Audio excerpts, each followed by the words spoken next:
Hello အားလုံးမင်္ဂလာပါကျွန်မကတော့ English Language Teachers ဒေါ်စိုးမော်မော်ဖြစ်ပါတယ်ဒီဗီဒီယိုလေးမှာ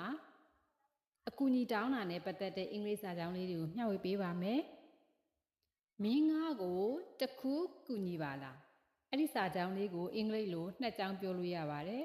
ပထမစာကြောင်းက Can I ask you a favor Can I ask you a favor Can I ask you a favor ဒုတိယစာကြောင်းကတော့Can you do me a favor? Can you do me a favor? Can you do me a favor? အဲ့နဲ့ကြောင့်အဓိပ္ပာယ်ကအတူတူပဲကြိုက်တယ်လို့သုံးလို့ရပါတယ်။ Next one နောက်တစ်ခုကတော့မင်းငါ့ကိုဒါလေးတစ်ချက်လောက်ကူညီပေးပါလား။အဲ့ဒါလေ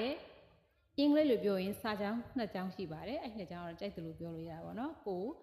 အစင်တီယာလေးပြောပါ။ Number 1ကတော့ Can you give me a hand with it?Can you give me a hand with it? Can you give me a hand with it? နောက်တစ်ခုက Can you give me a hand? Can you give me a hand? Can you give me a hand? အဲ့နဲ့ကြောင့်အတိတ်ပဲအတူပဲနှစ်ခုလေးရဲ့တစ်ခုကိုကြိုက်တာရွေးသုံးလို့ရပါတယ်နောက်တစ်ခုကတော့ကျွန်တော်အကူအညီလိုနေလို့ပါအဲ့ဒါလေးကိုအင်္ဂလိပ်လိုပြောတော့ I need some help please I need some help please I need some help please Next one နောက်ဆုံးစာကြောင်းလေးကတော့ငါမင်းစီကိုလာလုပ်ပေးမယ်ခဏလေးစခေအဲ့ဒါလေးကိုအင်္ဂလိပ်လိုပြောတော့ I will be right with you I will be right with you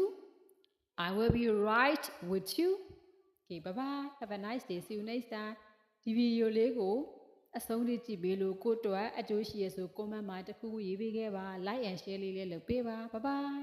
see you next time